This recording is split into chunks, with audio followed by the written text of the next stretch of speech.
following broadcast is a production of HCC TV. Hi, I'm Justin Boyd. Hi, I'm George Luna. I'm Brittany Pacheco. And I'm Frank Cooper. And we are The Watchers in the Basement.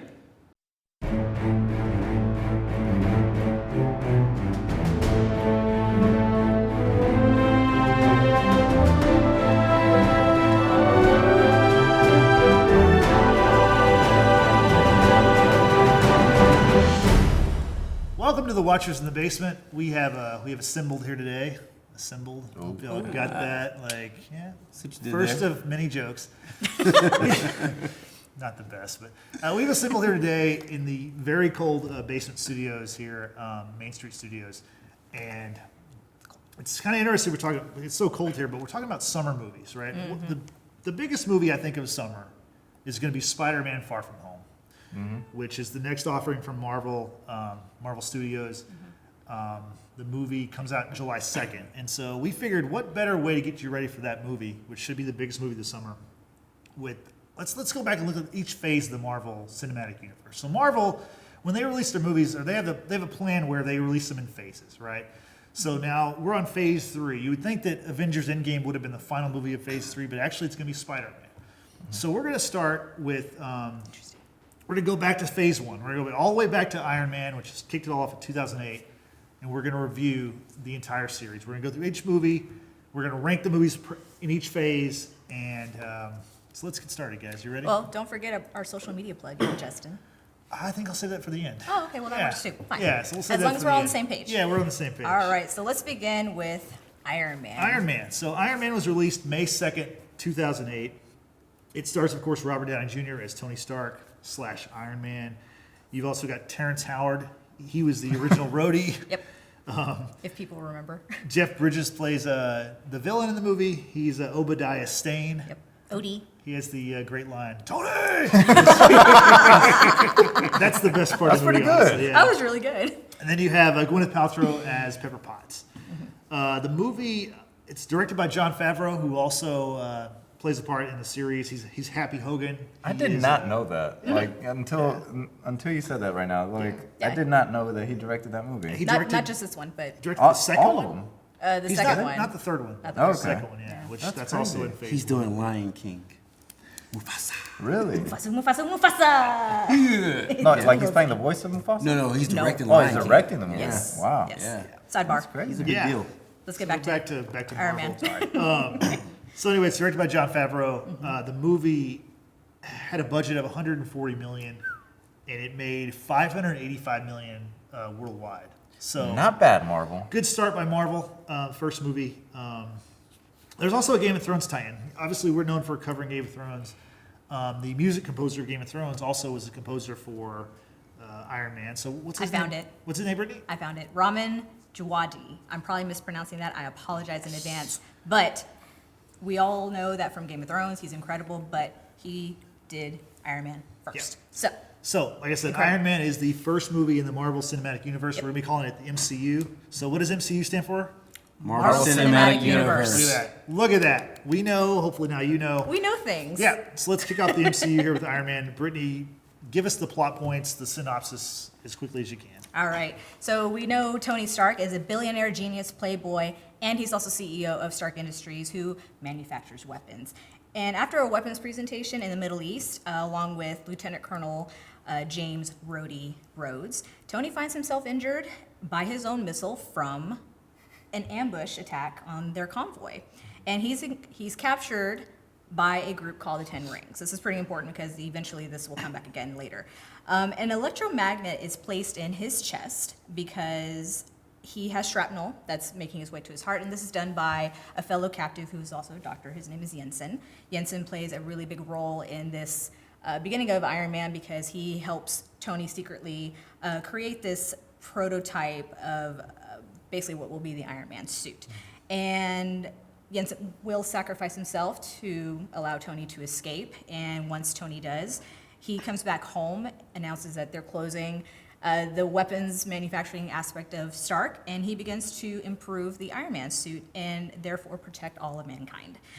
This activity catches the eye of a very mysterious organization known as S.H.I.E.L.D. And Tony's personal assistant, Pepper Potts, basically learns that Tony's partner, who was also Howard Stark's partner, Obadiah, as you originally said, is the villain, and he learns that Obadiah is trying to overthrow Tony, and he's worked with the Ten Rings to assassinate Tony. And he also gets his Iron Man suit, and it's massive, it's incredible. And Odie wants to basically recreate this arc reactor that Tony has now in his chest, to power up his suit. Long story short, there's a battle. It's incredible. It's over the main arc reactor at Stark Industries, and Tony will defeat Odie. And in the next day at a press conference where S.H.I.E.L.D. says, hey, here's the story that you're going to give, Tony says, I think the most infamous line in all of the MCU, I am Iron Man. And in the post-credit scene, S.H.I.E.L.D. director Nick Fury meets with Tony to discuss the Avengers Initiative. End scene. So, Frank, what'd you think about Iron Man? It was a good movie. Oh. No. There's a but There's a coming. but. It's a good movie. For me, when I watch Marvel films, I expect a lot of action. And the first Iron Man movie did not have a lot of action. It was a lot of story build up to how he becomes Iron Man and making the suit.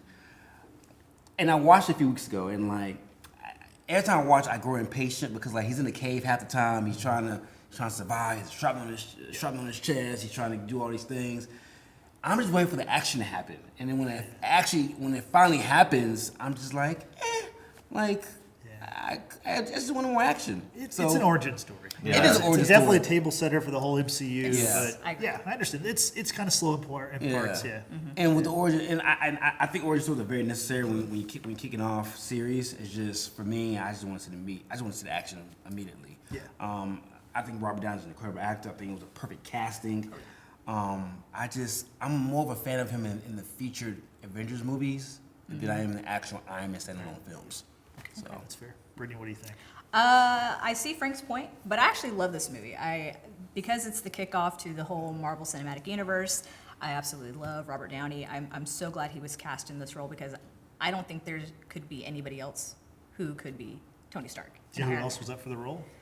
Who was up for the role? Nicolas Cage Oh. was attached to the movie at one point. Oh. Tom Cruise was attached to the movie at one God, point. you're making it I remember worse. Mark Wahlberg wanted to play that role too. Right. When Robert Downey got I'm so used to him being Tony Stark. I keep calling him Tony. He's synonymous with the character. Yeah, He he really is. He is.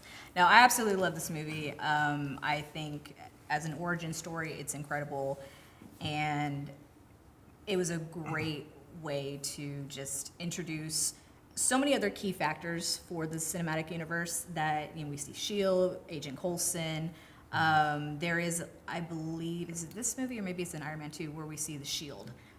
With Captain America. So those little nuggets in there, I think you're right, it's the second one, but those little nuggets that we'll eventually see kind of unfold throughout the rest of this phase and this whole entire Infinity Saga is incredible, and I really love this movie. This is one of my top movies. It's high up there on the list. Well, as we go into it, y'all see it's up there for me. So this is one of my favorite movies. I just think I love how they introduced Tony Stark because he's my favorite character. He's a billionaire, he's a genius, and Playboy. he's a cool guy. But I thought the comedy in this movie was funny too. When he's in the car with the guy from the army, he's like, can I take a picture with you? He's like, yeah. He's like, no gang signs. He's like, just kidding, throw it up. The humor was pretty funny. When he gets back, he's like, what do you want to eat?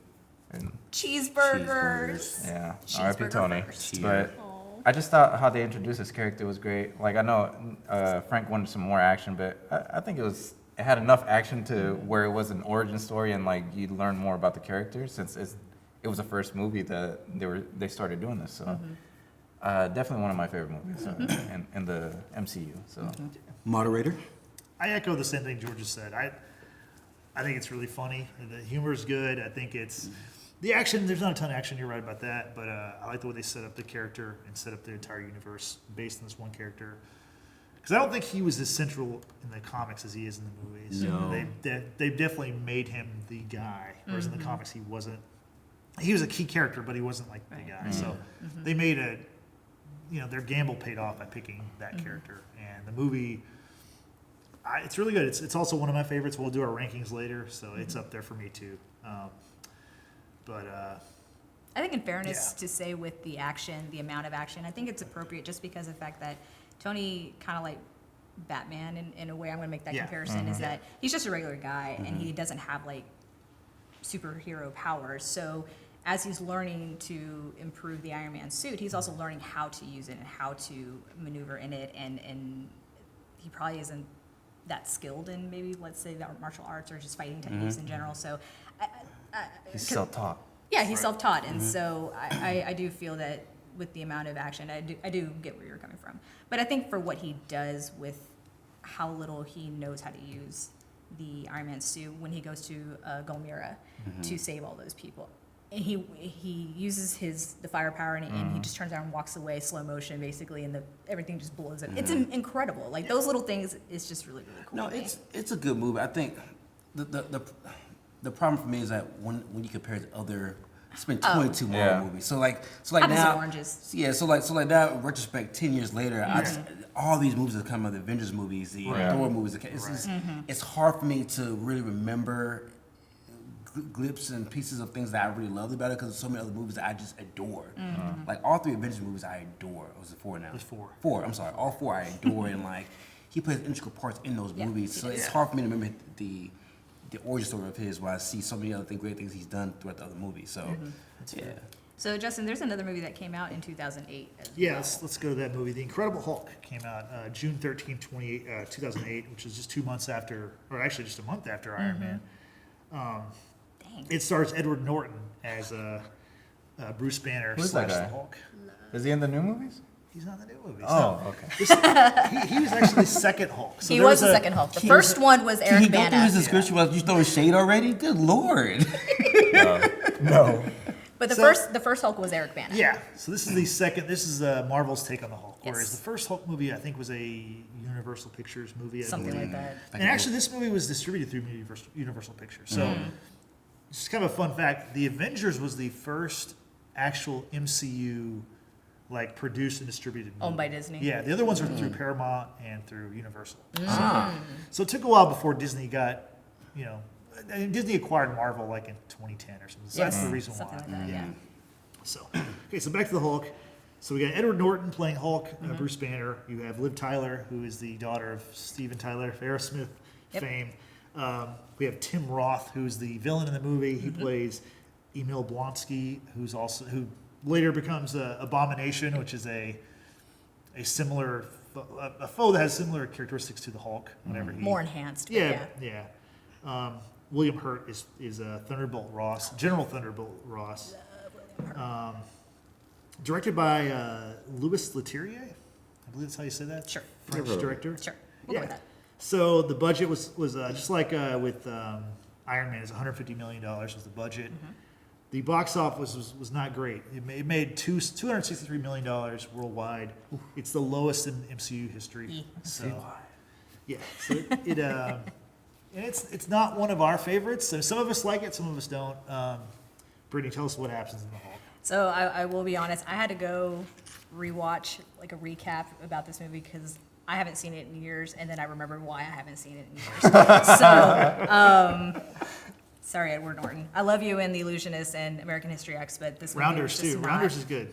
I haven't seen that one. Rounders is good. Oh, Fight Club. Let's not forget Club. about Fight Club. We don't talk about that. So, getting into the Incredible Hulk, after surviving a deadly gamma radiation accident, scientist Dr. Bruce Banner travels the world to search for a hopeful cure for his inner force of rage that basically turns him into this massive green monster known as the Hulk. Though he's close, Banner is being hunted by General Ross and his team, who want to basically use his condition for military weaponry. This kind of sounds familiar because we'll find out about another military initiative with superhero, super soldier kind of deal. So this is kind of replicating what was done back in the day. So, running out of time and options, Banner turns to his old flame, Betty Ross, who's also the daughter of General Ross, who's hunting him. And eventually he meets with his online colleague known as Mr. Blue, who's, I believe, like a biochemist of sorts, who found an antidote that can kind of help Hulk transform and just kind of help with all of that. And meanwhile, there's a new threat that arises for a very power-hungry soldier. You already named him, Emil Blonsky, who basically turns into a deadlier, more terrifying version of the Hulk, but will be known as Abomination. And in Harlem, there's a face-off between Hulk and Abomination, and ultimately Hulk will triumph and defeat Abomination, and eventually flees the country, goes to British Columbia, and kind of maintains his transformation in a controlled manner. And in that post-credits scene, Tony Stark, as a favor to Marvel, Robert Downey appears and approaches General Ross and Barr and says, "We're putting a team together," basically talking about the initiative of the Avengers. So Frank, what'd you think about the Hulk? I love the movie, man. I thought it was good. Like, okay, check it out. Like, growing up for me, Hulk was everything to me. Like, just a good guy, just smashing everything to bits and pieces, everything that comes his Sounds way. like an oxymoron. And like he A was good guy bashing everything. Okay. like he was like in the CG for his time. I thought it was legit. Like, one of my favorite CG fights is Abomination and Hulk. It's like a 15-minute fight towards the end. It's like seeing him just roll through Harlem. These two behemoths of monsters going at it, while the Hulk kind of changes the narrative of like people look at him as a bad guy, but he ends up saving Harlem, and reluctantly Ross has to like trust him, and like he's like, all right, I still hate you, but you saved my daughter, and you saved the city. So like I like the image that Hulk created for himself towards the end of the movie, being a hero, and like I think, and like people talking about Abomination, but Ross is really the villain in all of this. Like he's the one that gave that pushed for the super soldier serum. He's the one that pushed what's name to get the serum to turn the Abomination. I thought it was a great movie. Like I don't know. Like I loved it. I did. Brittany? I disagree. Not one of my favorites, and we'll come to that in our rankings. But like I said, I had to rewatch basically a recap of this movie, and I'm like, oh, okay, all right. I don't know, maybe I'm just not a huge fan of Hulk. Maybe I just don't like Edward Norton as Hulk. I don't know what it is, which is crazy because I love Edward Norton as an actor. Maybe just, certain roles don't really fit actors appropriately, and not one of my favorites. I mean, the actions are great. I think the fight scene in front of the university where Betty is, and awesome. with Blonsky, who's basically challenging the Hulk because he's been injected with the super serum super serum at this point. He challenges Hulk and No, the part he wasn't injected with the super. well, not the super serum, because that comes later when he meets Mr. Blue, because he wants to put Hulk's blood samples into him. But ahead of time, Ross has like something that's similar to the super serum, and they do inject it, which gives him some abilities. Yeah. But because different people reacted different ways, kind of like Red Skull, reacted differently. This guy like goes crazy, and he challenges Hulk, and he Don't forget the 300 kick that Hulk no, that's what I gave was him. getting to. Oh, That's what I'm okay, getting to. okay, The fact okay. that he goes and mocks Hulk, and Hulk ultimately goes and kicks him, and he gets slammed into this tree, and you think, oh my God, he's killed him. He's so funny. That was not the case. Like that was cool. I'll give it that. But other than that, it's just like it's okay. It's not one of my faves. George. I didn't even know there was an Incredible Hulk movie. Dude, y'all just telling me this right now. So, obviously you haven't seen it. He literally watched the 4-minute preview I'm right before the messing show with started. Before that, I didn't know there was no, I'm kidding. Oh my God. Honestly, I didn't care for this movie. It was very forgetful to me. Like, honestly, I forgot this movie existed. And then I watched the Avengers. I was like, oh man, Hulk's, like, they just introduced him in this movie? Like, so, honestly, I don't remember much of this movie. I will have to watch it again to see if Frank's right. But it was that forgetful to me that I did not remember, like, anything. Like, especially with Iron Man. You're comparing these two, and they came out, like, the month afterwards. I did not go watch this movie. Clearly, you can tell. So that's all I have to say about that one. Well, I saw it. It's not one of my favorites either. I do like Edward Norton. I think he does a great job in the movie. The story's not compelling to me. Like, there's no rewatchability to it as opposed to a lot of the other movies. But so it does end with Iron Man, which transitions us nicely to the next movie, which is Iron Man 2. Iron Man 2 came out May 7th of 2010. So 2 years after the first one. 2 years later. So once again, stars Robert Downey Jr. as Tony Stark Iron Man. You have Gwyneth Paltrow back as Pepper Potts. Now Don Cheadle is actually Rhodey. Don Cheadle. Terrence Howard's out. He had a contract dispute with Marvel. He wanted more money, right? He wanted more Yes, money. he wanted more money. Like He a lot. actually, but you know what? He made the most money out of anybody in the first movie. Yeah, even more than Robert what's his Downey. name, Robert right? Downey, yeah. Well, because Robert Downey was coming off his issues Yeah. with drugs and Yeah. alcohol, so he was a high risk for Marvel. Yeah. Yes, he was. That's why they paid him such a Yep. small salary. Yep. Look at him now. Yeah. Empire, his empire, right? Balling. We could have a Marvel empire. No, Don Cheadle, though, steps in this role, and I think he does really well throughout the rest of the movies. Like, Absolutely. I can't imagine him not being Rhodey from just his humor and just the way he plays that role. I like the way he plays it. He has some of the best lines in the whole series. So Scarlett Johansson's in this movie. This is her first time we see Black Widow. Everyone looks at Frank. Black Everyone Widow looks at Frank. is introduced to the show. Samuel L. Jackson's also in this movie. I guess he's actually been in every movie, right? He at some point Well, he's he in was in the post credit for Iron Iron Man. Man. Yeah, so he's playing Nick Fury again. But this is an actual Was he in role. Incredible Hulk? No. In I don't no, he remember. wasn't. I'm asking y'all. Not- No. He was in that movie? No. Okay. No. For- No. Okay. No, he wasn't. All right, cool. Hulk historian here.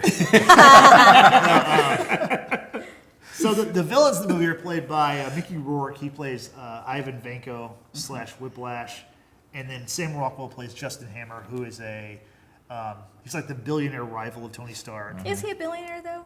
I think he might. He's be. rich. Okay. But I want to point out that his name is Justin Hammer, and Justin's a very unique name. People don't always remember that name. So Really? they don't. Yeah, that's.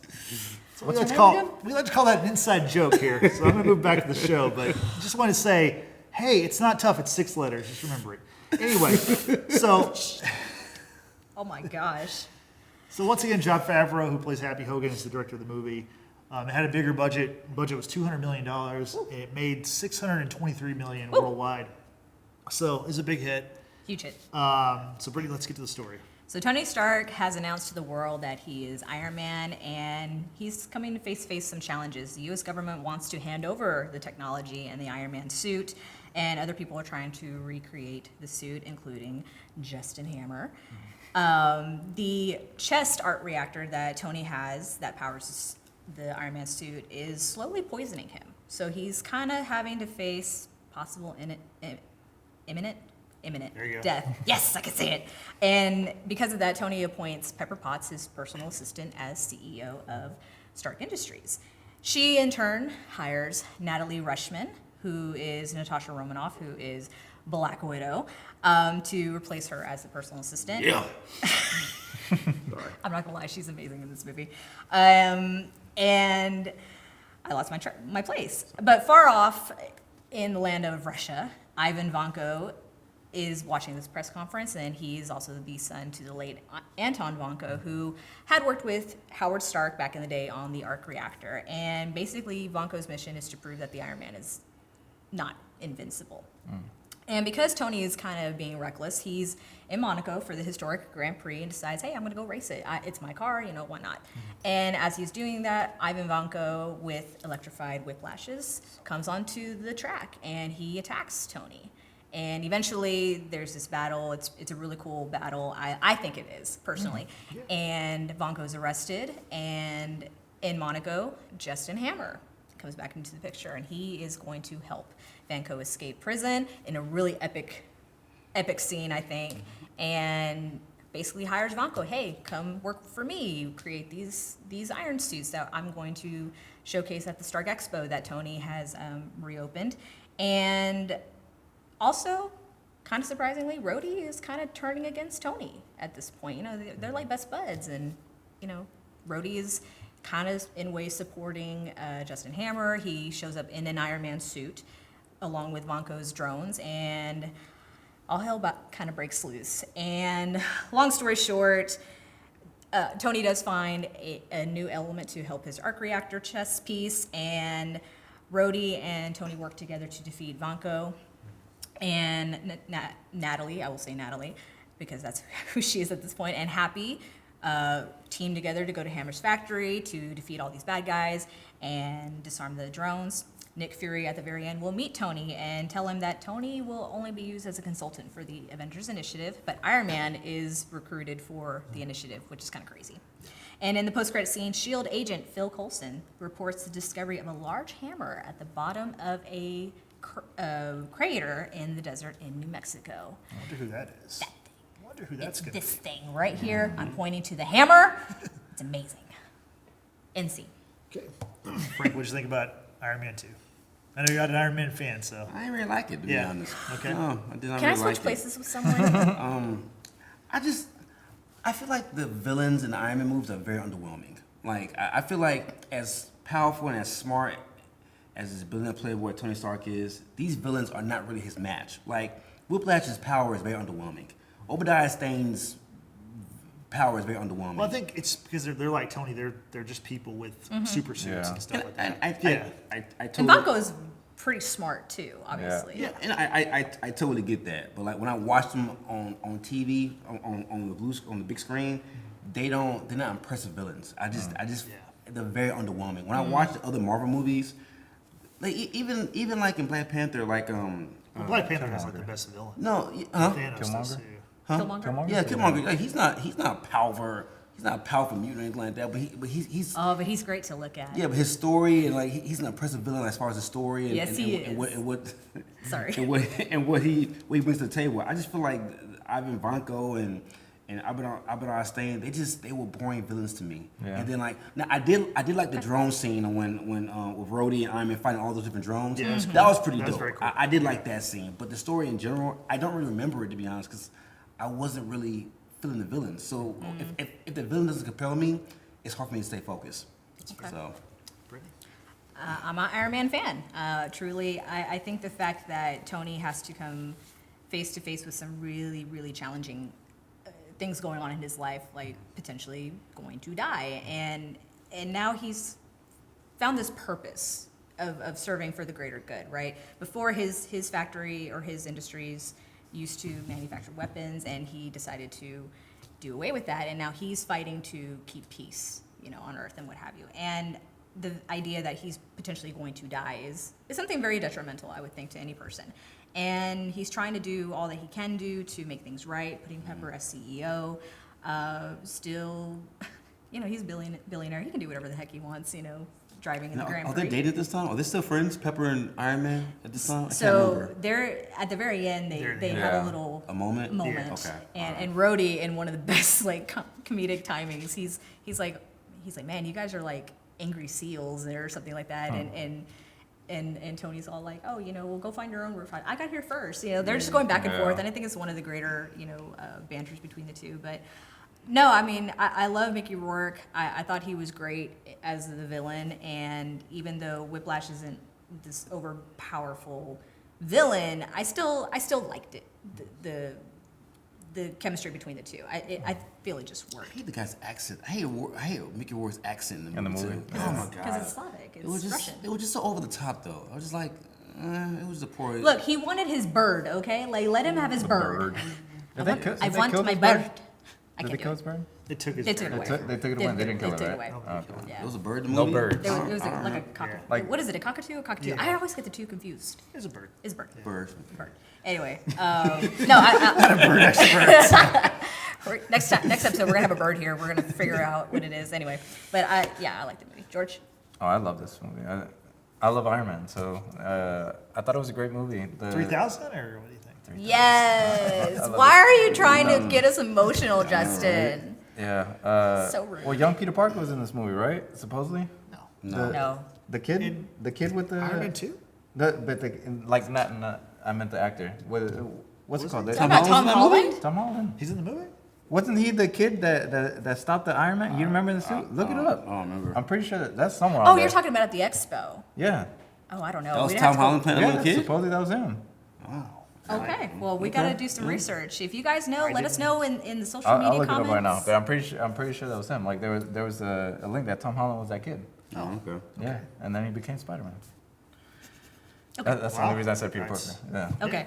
But no, I thought it was a great movie. I don't know if Frank said the villains weren't great, but I thought this villain wasn't, like, it kind of made sense. Like, the way they presented it, like the story that Tony's dad stole this technology from Anton Vanko. that guy's father or whatever, and there's just this natural beef. And Yep. I thought it was cool.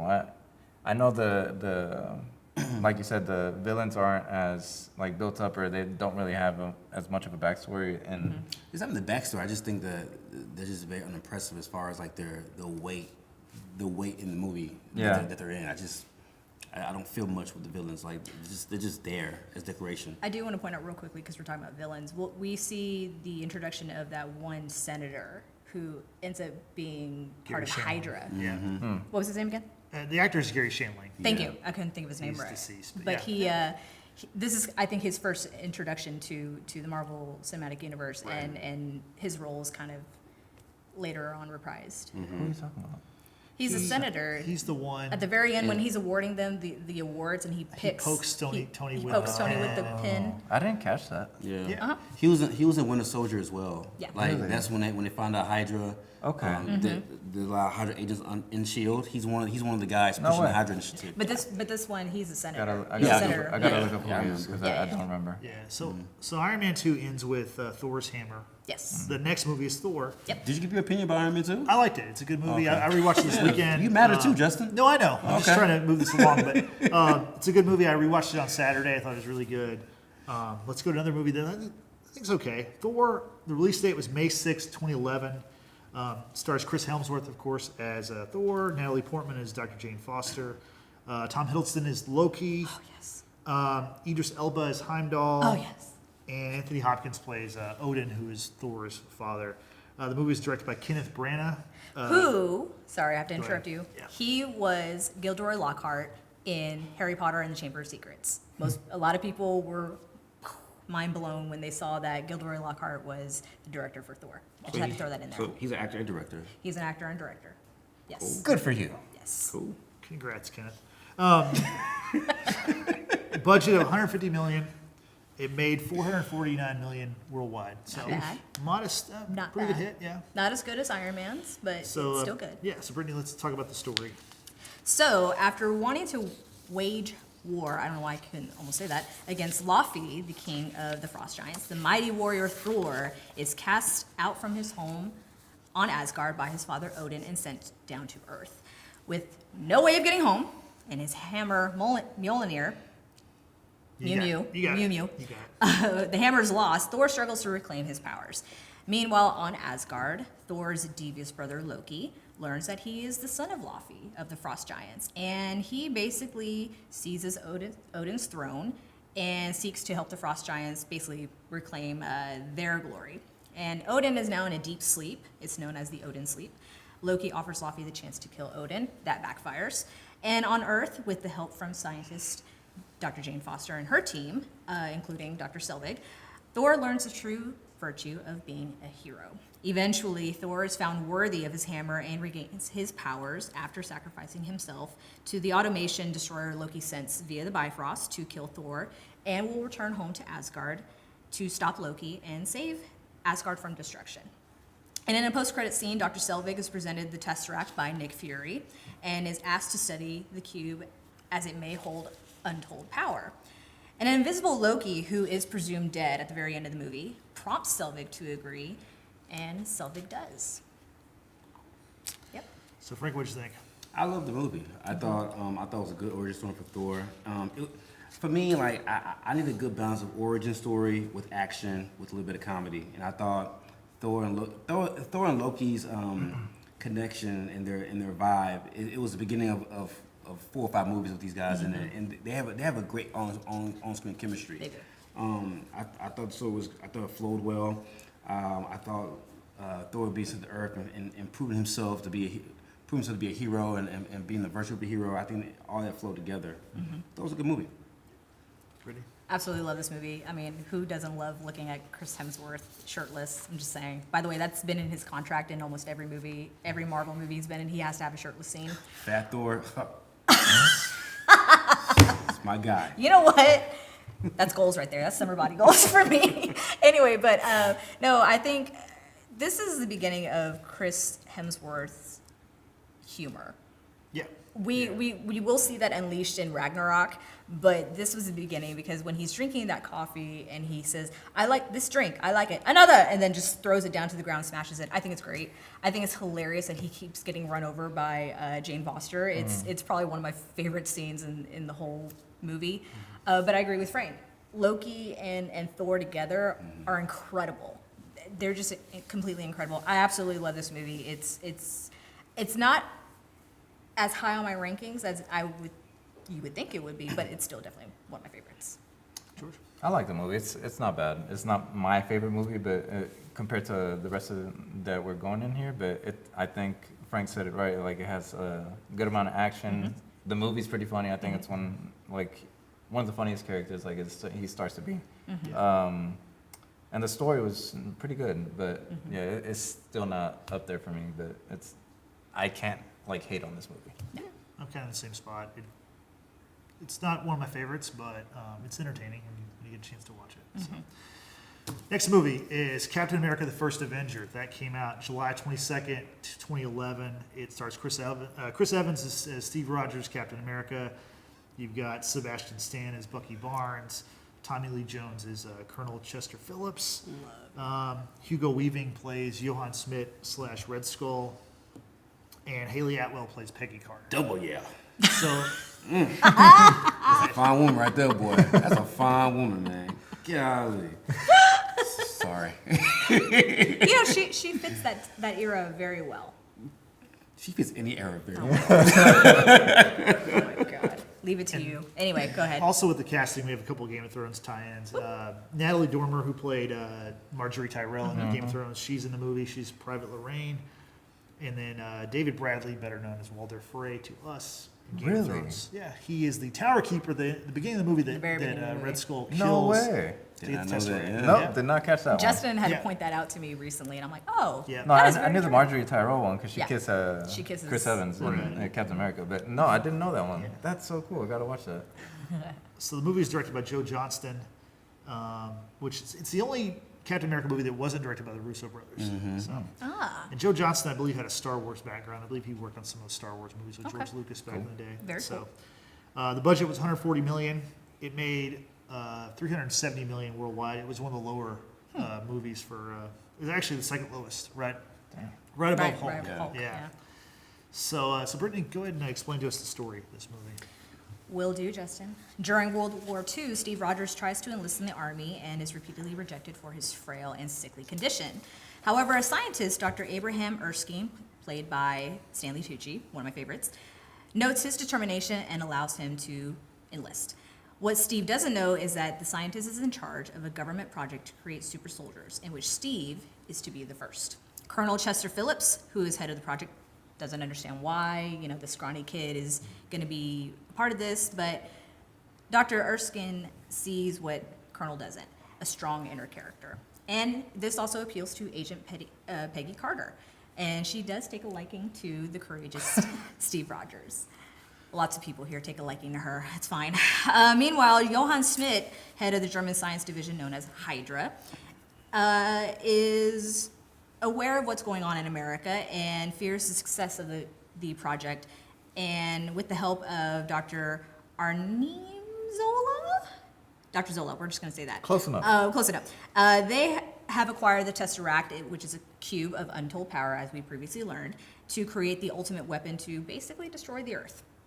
And Hydra agents are sent to infiltrate and, quote, take care of the scientists in America.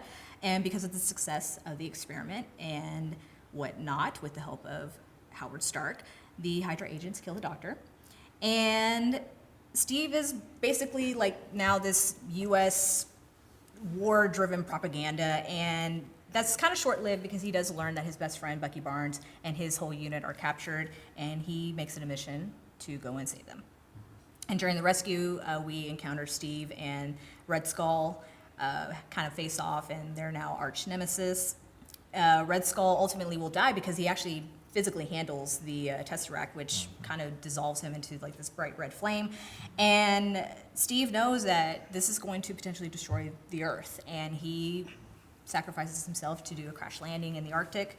And while Howard Stark is looking for looking for Steve, he encounters the Tesseract, and we'll see the Tesseract again later. But Steve is presumed dead, but he will wake up in a 1940s styled hospital, recognizes the baseball game that's playing, knows there's something off, and runs off into present day New York City, where he's met by Nick Fury, who basically tells him, Cap, you've been asleep for 70 years. And in the final post-credit scene, Nick Fury approaches Captain again in gym and proposes a mission with worldwide ramifications. in scene. Frank, what you think? In Phase One, it's easily one of my favorite movies in that series. It's my favorite origin story for sure. It shows a guy who was below average when it comes to physical stature, Yes. but his heart was bigger than what his physical stature appeared to be. Yep. And going from that to becoming probably the most popular Avenger, I just love the story of like matter of the heart and him just put himself in harm's way countless times for the greater good. And it was great seeing that. It was great seeing the origin story of Bucky Barnes as well, how close their relationship is, and you see that in the Captain America movies to come. Haley Atwell playing Peggy Carter was great for me too. Love that. I love her acting in that. I don't know much what she said in the movie, but I love her acting nonetheless. I thought Red Skull was a formidable villain. I thought that because people don't realize that's the origin story of Hydra as well. So there's a lot of origin stories tied into that movie, and you see Tony's dad. It's like as far as origin stories go best, the tie-ins of all these major characters who proved to be like the center point, the nucleus of Marvel. It was great. The only beef I had was the poor CG of Chris Evans being the squadly Chris Evans. That was my only beef with the movie. But other than that, I love the movie as a whole. I thought that looked pretty cool. I thought they did a good job. Yeah, I did. I mean, His head looked caved in, like on the CG, like when he turns his head, parts of it looks like it's missing. I'm just like, I didn't notice that. yeah. Okay. So, but I love the movie though. I thought it was a great movie. So the very first time I saw this movie was probably well after it premiered. And I remember I was on a plane, and it was one of those in-flight movies. And I'm like, okay, well, I had seen some of the other Marvel movies. I hadn't seen Captain America, and none of it made sense. Actually, I want to say I saw Captain America after I saw Avengers. So none of it made sense to me whatsoever. I was doing things wrong. But the movie itself, I think Frank said it incredibly well. But you know, he was the lowest of the low, if you will, but he had the biggest heart. And I really can't summarize it better than what Frank just said. I think it's something that a lot of people in this day and age kind of forget, that being a good person and being a kind person is what really matters in this world. And Steve Rogers embodies that entirely. And he's, lived this long, and he's got a lot to live, a lot to do and a lot to live for eventually. And I think they cast this movie incredibly well. Chris Evans, I love Hugo Weaving as Red Skull. I'm kind of sad that they didn't continue using him for the later Red Skull. That was his decision, though. I think it was his, but at the same time, I love Hugo Weaving. I think he's just an incredible actor. Agent Smith. I still haven't seen The Matrix. Wait, you said they didn't use him for the end? They didn't use him It's a in different Infinity actor War. playing in Infinity War. Yeah. No way. It's a different actor. Yeah. That was. George is just learning so much I as think we're it's- talking. It looks just like You know him. what it is? It's Tom Holland as a kid. Oh my God. No, but it looks just like that guy. Well, he sounds like him too. Well, I mean, Red Skull does have a mask on, so that's probably part of it there. No, but anyway, like I said, I really think that they cast this movie incredibly well, and it's definitely up there. George? I liked it. It was a good movie. It was definitely in my top, one of my top favorite Marvel movies, and I think just honestly, like Cap has like the coolest story. Like just like Yeah. how he came up from nothing. They made him into this great like soldier, and he's already a good person. So it's like the one experience that kind of goes good. Like compared like to everything else, like they tried in the Hulk, like y'all said, the Abomination, or whatever his name is, Annihilation, Abomination. That movie's Abomination, so I have no idea. So I'm just saying, it's just cool to see like one of those government experiments like actually turn out Works good, out. and it works out, and he's just a good guy, and he really wants the best. He just wants to help America. Yeah. I'll tell you what. If that was me with superpowers, I'd be in the club every single night, popping bottles, juggling women like this. I need you to stop. I would have been I like, need you to I'm just stop. saying, So like, how is that different than now? Justin, what is your take on Captain America? So I think the Captain America movies are the best three. Like for a character, I think he has the best like character arc for his movies. I think his movies. I mean, it's kind of not fair because, you know, the third movie in Captain America, Civil War, is basically an Avengers movie. It's Pretty basically much. an Yeah, Avengers pretty much. movie. But I think those movies are all really strong, and this is one of my favorites in Phase 1. So, and so Captain America was the first Avenger. Now we transition to Marvel's The Avengers, the first team up in the MCU. The movie came out May 4th, 2012. It, of course, stars Robert Downey Jr. as Tony Stark, Iron Man. You have Chris Evans back as Steve Rogers, Captain America. Mark Ruffalo is now playing the Incredible Hulk / Bruce Banner. Wow. Chris Hemsworth is Thor again. Scarlett Johansson, ScarJo, is playing Black Widow. ScarJo. Natasha. Yep. We meet Jeremy Renner, who's Clint Barton / Hawkeye. Another assassin. Yeah, Hiddleston's back as Loki. And Samuel L. Jackson, of course, is back as Nick Fury. Samuel L. Jackson.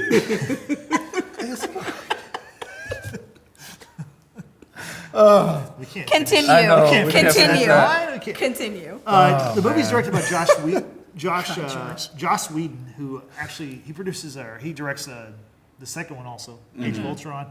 He also was a part of Justice League. So sorry. The Terrible. budget movie. was $220 million. The box office though was huge. It was $1.5 billion. It's the first $1 billion movie of the MCU, not the last though, just the first of many. It's the first of many. Okay, Brittany, let's get into this story. I know there's a lot to talk about. All Let's kinda right, skim bear through with it. me, guys. This Yeah. one because it's such a huge movie and there's Yeah. so many key actors and characters in it. Just bear with me. So Loki, the adopted brother of Thor, arrives on Earth through the portal of the Tesseract, and he immediately assumes that he can rule all human beings. Nick Fury, not having it. Loki escapes with the Tesseract and Dr. Eric Selvig and S.H.I.E.L.D. agent Clint Barton under Loki's powers. He has his scepter, it's very powerful, and he basically influences people with it. Nick Fury declares that this is an act of war against Earth, and his only hope is to assemble an actual team of superheroes. The Justice League. No. Get off this show right now. Get off. Through a series of events, Tony Stark, Steve Rogers, Dr. Bruce Banner, Thor, and Natasha Romanoff, aka Black Widow, assemble together to find Loki, arrest him, and bring him on board to this helicarrier to learn of the Tesseract's powers. The heroes are divided due to Loki, big surprise, and what S.H.I.E.L.D.'s plans are to harness the Tesseract to develop weapons against hostile extraterrestrials. Blame Thor. After Loki's possessed agents attack the helicarrier, battle ensues, and Loki tries to make his escape from his prison cell, only to be caught by Agent Phil Coulson. Loki kills Coulson. R.I.P. R.I.P. Or does he? While Thor is imprisoned in this same cell. Banner has lost all control. He has now turned into the Hulk, and he is wreaking havoc on the carrier. Yep. Barton is knocked unconscious by Romanoff, breaking him of Loki's mind control. Yay! Coulson's death motivates the Avengers to work together as a team. Back in New York, Loki uses the Tesseract in conjunction with the device Dr. Selvig has built to open a wormhole from Stark Tower for the space fleet, the Chitauri, I think I pronounced that right, to arrive and begin the invasion. New York is being destroyed by both the Space Invaders and the Avengers, and Loki's plan is foiled when Hulk beats him into submission. One of my favorite parts. Romanoff uses Loki's scepter that was used to control Barton and Selvig to destroy the wormhole device as Tony is flying with a missile through the wormhole and barely makes it back before it closes. In the aftermath of the battle, Thor returns Loki and the Tesseract to Asgard, while Nick Fury expresses confidence to the War Council, I think that's what they're called, that the Avengers will return if and when they are needed. In a mid-credit scene, we see a glimpse of Thanos being told about the failed attack on Earth. And in a post-credit scene, the Avengers are seen eating shawarma that Tony mentioned earlier in the movie after defeating Loki and the invaders. I'd never heard of shawarma until this movie. I never have either. I think so. still Have don't y'all know tried what it yet? I still don't know what it is. It's like a sandwich, isn't it? Isn't it like it's a style of food, right? It's not just like Is it like the meat? Is it like halal guys kind of thing? I don't know. maybe so. I have no idea. Maybe. Yeah. We should go find out. Yeah. You mean just halal? We don't want Halal. to promote Yeah. the Oh, sorry. Sponsor us. Please. I love Hey it. guys, you deal with halal? Want to sponsor us? So, Frank, what you think about the Avengers? So up till maybe 2 months ago, it was my favorite Marvel movie until Endgame. Endgame came out. I Not love. Infinity War. No, Okay. Infinity War is it's like third on my list. Okay. Only because this is the first maturation of the team. Okay. Seeing everybody come together for the first Okay. time. Yep.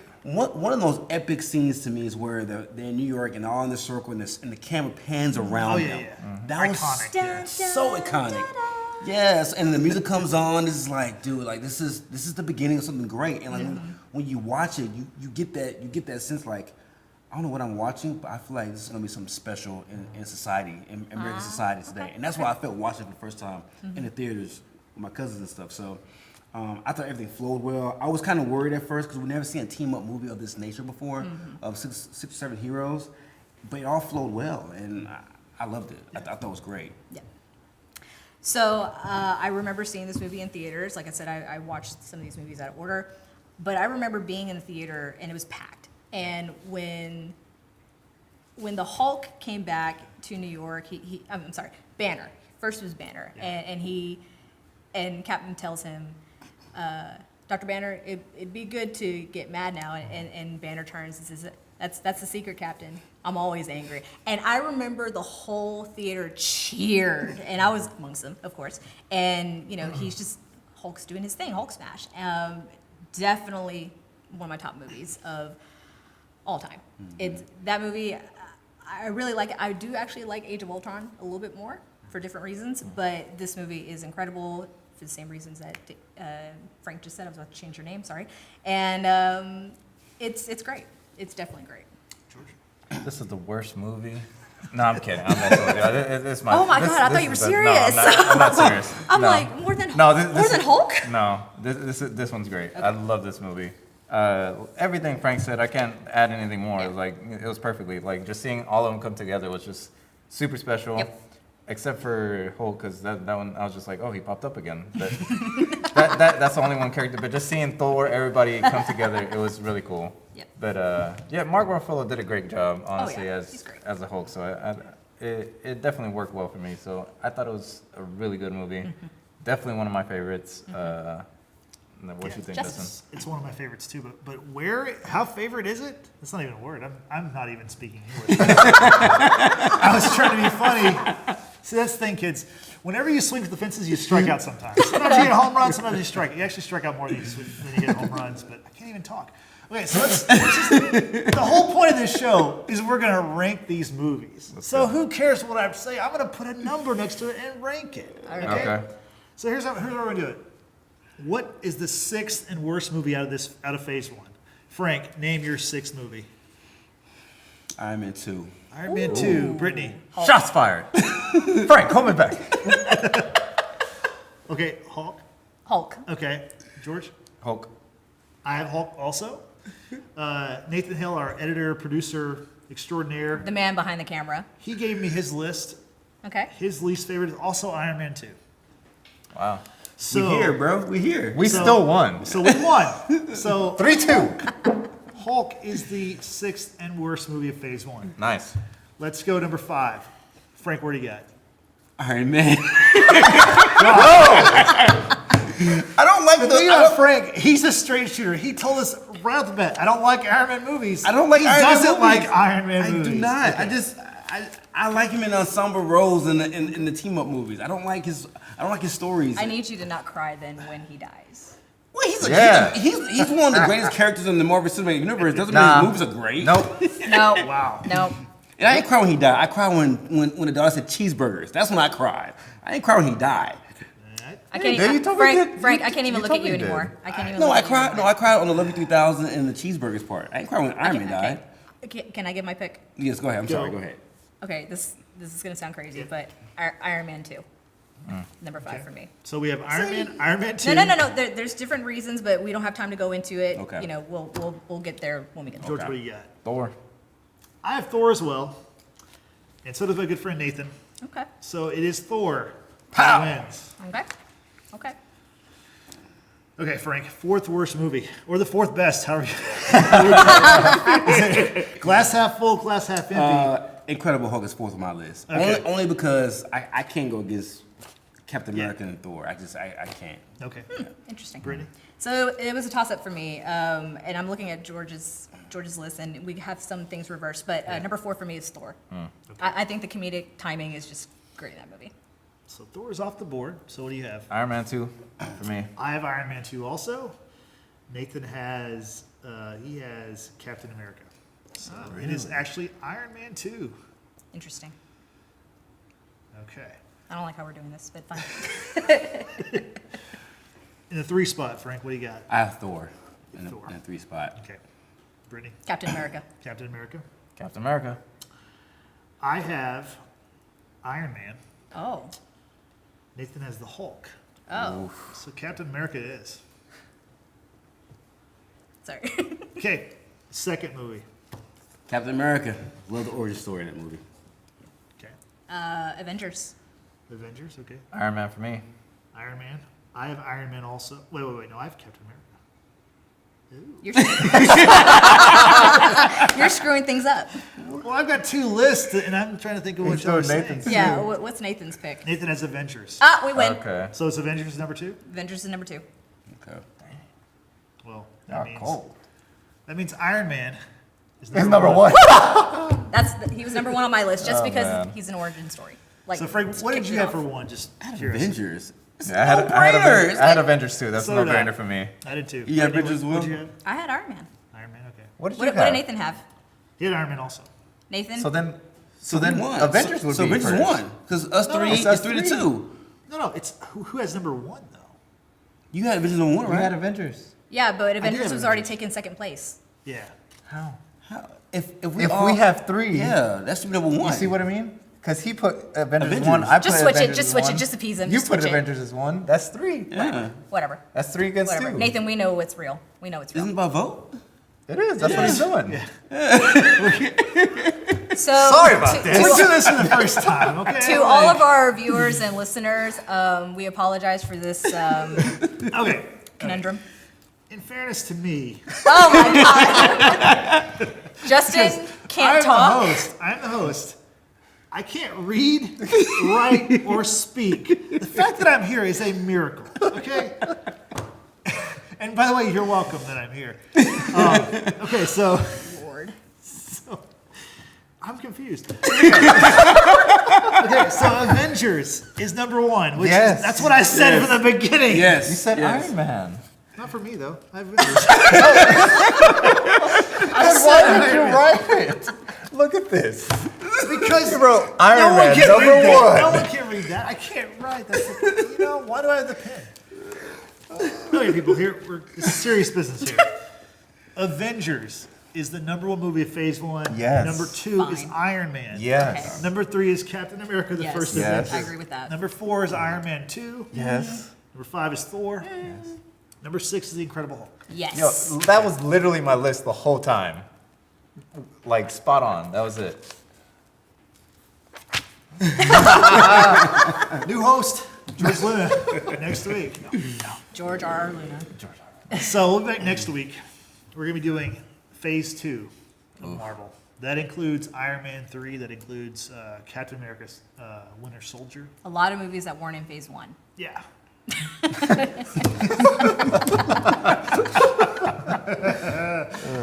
Wow. We are We just don't have time to go through it all. They'll find out next week. yeah, They'll find out next next week because we don't know. We need some help. In fact, if Nathan would be so kind to put everything up here behind us. That's great. I think we'll get the voting done by then. Yeah. I'm pretty sure. So we appreciate. We are number 1. Thank you, Nathan, for telling us that. But actually, Avengers is number 1. But Anyway. we want to hear from our Yeah, viewers so- and listeners. So if Followers. you could understand, if you could follow what we just did, which if you're still watching, Hopefully. bless you. Please let us know what you think about. We want to hear your rankings. Yes. Put them in the comments section Please. below our YouTube page. Hit subscribe if you're there also. Tell us on social media. We're on Facebook, Twitter, and Instagram. And use the hashtag #WatchersBasement or Yeah. hashtag Watchers MCU. MCU, because after all, we were ranking the MCU. What does MCU stand for? Marvel Cinematic Cinematic Universe. Universe. I was going to say it wrong. Good. Marvel Comics. No, I was going to say Stuff. Marvel Universe. Oh my I don't gosh. know. God. Sorry. Okay, guys, so Brain fart. we appreciate you for watching this, and we promise next week we'll be better. We're going to get better. So thanks for watching. Next week, Phase 2, MCU. We're going to rank them. Thank you. Later. See ya. Later.